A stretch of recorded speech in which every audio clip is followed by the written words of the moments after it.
नमस्कार दोस्तों, कैसे हैं आप सब। जितनी स्विट्जरलैंड की टोटल पॉपुलेशन है उससे ज्यादा इंडिया इंजीनियर्स प्रोड्यूस कर देता है।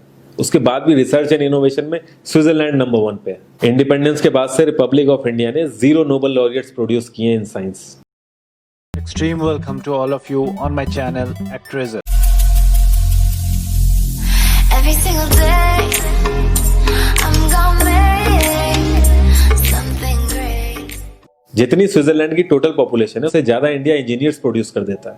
उसके बाद भी रिसर्च एंड इनोवेशन में स्विट्जरलैंड नंबर 1 पे है। इंडिपेंडेंस के बाद से रिपब्लिक ऑफ इंडिया ने 0 नोबेल लॉरियट्स प्रोड्यूस किए इन साइंस। यूएसए ने 100 प्लस कर दिए। ASER की रिपोर्ट के हिसाब से 83% एजुकेटेड इंडियंस एम्प्लॉयबल ही नहीं है। और ये जो सुंदर पिचाई सत्या नदेला की हम बात करते हैं, इन्होंने भी आगे चल के अपनी एजुकेशन बाहर से ही करी है। और ये सारी चीजें जो मैं बोल रहा हूँ ना, इसका रूट कॉज फाइंड आउट करने के लिए हमें थोड़ा सा पीछे जाना पड़ेगा। जब ब्रिटिशर्स हम पे रूल कर रहे थे तो ईस्ट इंडिया कंपनी के सामने 2 मेजर चैलेंजेस थे। एक कम्युनिकेशन विद इंडियन, दूसरा वर्कर्स और क्लर्क्स की बहुत जरूरत थी उन्हें। फिर थॉमस बेविंगटन मैकॉय ने हमें इंग्लिश एजुकेशन एक्ट ऑफ 1835 दिया, जिससे उनके दोनों पर्पस पूरे हुए। पहला, उनको बंदे चाहिए थे जो चुपचाप डेस्क पे बैठे, अपना काम करें, क्वेश्चंस ना करें और ज्यादा क्रिएटिव ना हो। Second, communication in English. English सबसे ज्यादा बोले जाने वाली लैंग्वेज नहीं है, उसके बाद भी इंग्लिश एक लैंग्वेज की बजाय एक क्लास बन गया इंडिया में। रशिया, चाइना, फ्रांस, ये सब जगह इतना ऑब्सेशन नहीं है इंग्लिश को लेके जितना इंडिया में है। पुअर कम्युनिकेशन बोला जाता है अगर आपकी इंग्लिश अच्छी नहीं है, जबकि इंग्लिश ना आने का मतलब है कि आपको कोई और लैंग्वेज आती है। 5 साल पुराना iOS भी आज की डेट में आउटडेटेड माना जाता है। लेकिन इतनी इंपॉर्टेंट चीज हमारा एजुकेशन सिस्टम आज भी बस थोड़े से चेंजेस के साथ ऐसे ही चल रहा है। हमारे एजुकेशन सिस्टम में रटने का कंपटीशन होता है, जो ज्यादा रट लेता है उसके ज्यादा मार्क्स आते हैं। अब 95% जिसके संस्कृत में आए हैं वो भी संस्कृत नहीं बोल पा रहा है। और बेसिक हिस्ट्री होने की बजाय इतनी मोटी मोटी किताबें हैं हिस्ट्री की जिसका कोई मतलब नहीं है। अगर आज की डेट में आपको कुछ भी पता करना, आप गूगल से पता कर लोगे। उसके लिए आपको याद करने की जरूरत नहीं है इतना कुछ। और ये गवर्नमेंट स्कूल में हर क्लास में इंग्लिश का सब्जेक्ट है। 12-12 साल लगाने के बाद भी लोग इंग्लिश नहीं बोल पा रहे हैं। और बिना किसी बुक को पढ़े एक 5 साल का बच्चा सीख लेता है, क्योंकि उसको वैसा एनवायरमेंट मिल जाता है। A+B का whole square is equal to A² + B² + 2AB। इसका रियल लाइफ में क्या यूज है किसी को नहीं पता, न प्रिंसिपल, न टीचर, न बच्चे, बस पढ़ाई चले जा रहे हैं। हो सकता है इसका कुछ मतलब हो, लेकिन आप ट्राई करके देख लेना, किसी को नहीं पता। हाँ, 2AB की जगह अगर आपने 3AB बोल दिया तो 4 लोग हंसने वाले मिल जाएंगे आपके ऊपर। किंडरगार्टन में जो बच्चों को सिखाने के लिए टेक्निक यूज होती है वो लाख गुना अच्छी है कॉलेज की वो रटने वाली टेक्निक से। और जिन बच्चों के बहुत ज्यादा नंबर आते हैं ना, जो वो छुपा छुपा के एग्जाम में लिखते हैं, आप देखोगे जब वो रियल लाइफ में जाते हैं ना तो ज्यादातर क्रम्बल करते हैं वो। हर किसी को सेम सिलेबस और सेम चीज सिखाई जाती है बिना उसकी कैपेबिलिटी दिखे।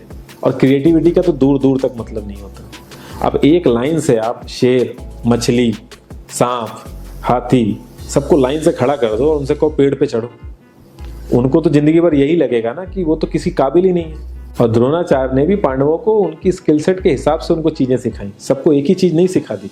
और हमारे एजुकेशन सिस्टम में ज्यादा ऑप्शंस भी नहीं है। सबसे ऊपर साइंस, फिर कॉमर्स, और सबसे नीचे जाके कहीं नंबर आता है आर्ट्स का। आर्ट्स लेने वाले को तो लोग इतना हल्के में लेते हैं जैसे वो किसी काम का ही नहीं है।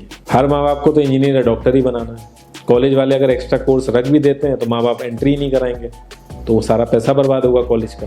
तो ऑप्शंस कहाँ से आएंगे? और बचपन से ही आपकी ट्रेनिंग स्टार्ट हो जाती है। माँ बाप, भाई बहन, रिलेटिव सब ये समझाते हैं अगर आपके मार्क्स नहीं आए और जॉब नहीं लगी तो आपकी ज़िंदगी बेकार। और लाइफ की क्रिएटिविटी को आप रखते हो साइड में, और ये अच्छे मार्क्स और अच्छी जॉब पाना आपका सपना बन जाता है। अब ये सपना पूरा हो जाता है तो बहुत बढ़िया है, दूसरे को जेलस फील कराओगे, नीचा फील कराओगे। और इस छोटी सी उम्र में अगर सपना टूट जाता है तो सेल्फ डाउट में आ जाओगे। इतना बाहर वाले आपको नीचा नहीं समझेंगे जितना आप खुद की नज़रों में गिर जाओगे। आप किसी भी 4-5 सक्सेसफुल आदमियों के बारे में सोच के देखिए जिन्हें आप बहुत सक्सेसफुल मानते हो या जिनकी तरह लाइफ आप जीना चाहते हो। मैं ये कह सकता हूँ कि वो इस एजुकेशन सिस्टम की वजह से तो सक्सेसफुल नहीं होंगे, चाहे वो जो भी हो। धीरू भाई अंबानी, विराट कोहली, आमिर खान, नरेंद्र मोदी, ये सब हमारे इस करंट एजुकेशन सिस्टम के ट्रैप में नहीं फंसे।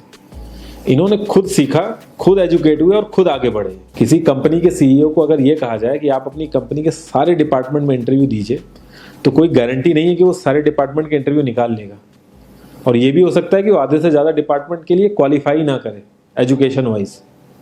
लेकिन वो पूरी कंपनी चला सकता है। तो ये जो एक स्किल है, इसके बारे में बात क्यों नहीं होती? लोग अपनी 25% से ज्यादा जिंदगी इस करंट एजुकेशन सिस्टम में लगा देते हैं ताकि अपने से कम पढ़े लिखे आदमी की कंपनी में जाके उसके सपने पूरे कर सकें। इंडिया का जो करंट एजुकेशन सिस्टम है, अगर वो इतना ही अच्छा है तो जो भी सेलिब्रिटीज हैं, पॉलिटिशियंस हैं, वो अपने बच्चों को बाहर क्यों भेज रहे हैं पढ़ने के लिए? इनफैक्ट पॉलिटिशियंस के साथ तो ऐसा करना चाहिए, जिस एरिया से वो जीते हों उसी एरिया के गवर्नमेंट कॉलेज में उनके बच्चे को पढ़ना कंपलसरी हो जाए, तभी वहां के गवर्नमेंट कॉलेज सुधर सकते हैं। 368 प्यून की जॉब के लिए 1.5 लाख ग्रेजुएट और 24,968 पोस्ट ग्रेजुएट ने अप्लाई किया। मैं IAS PCS की तो बात नहीं करता हूँ, वो तो एक पैशन की बात होती है, लेकिन कुछ लोग 5-5, 6-6 साल से तैयारी कर रहे हैं कि कोई भी गवर्नमेंट जॉब मिल जाए उन्हें। उनसे पूछोगे क्यों ऐसे इतने टाइम से लगे हुए हो, तो वो एक ही चीज़ बोलेंगे कि जॉब सिक्योर है। मतलब आप काम नहीं भी करोगे तो आपको निकाला नहीं जाएगा। ये सारी कामचोरी वाली बातें माइंड में इसीलिए आती हैं क्योंकि हमारा जो करंट एजुकेशन सिस्टम है वो इतना कॉन्फिडेंस ही नहीं देता है कि हम अपनी स्किल के दम पे कहीं जाके काम करें और हमें निकलने का डर ना हो। मैं आने वाले 10 साल की तो बात ही नहीं कर रहा हूँ, अगर मैं आने वाले 5 साल की भी बात करूँ तो टेक्नोलॉजीज में इतना ज़्यादा चेंजेस आ जाएगा कि जो आज हम पढ़ रहे हैं, जिस स्किल पे हम फोकस कर रहे हैं, पता नहीं वो रेलेवेंट भी होगी कि नहीं उस समय। Cloud computing, SEO, digital marketing, ये सब जॉब्स पहले एग्जिस्ट ही नहीं करती थी। हम लोगों को एजाइल होना पड़ेगा, नई नई चीज़ों को सीखने के लिए ओपन रहना पड़ेगा, क्रिएटिव माइंड लगाना पड़ेगा।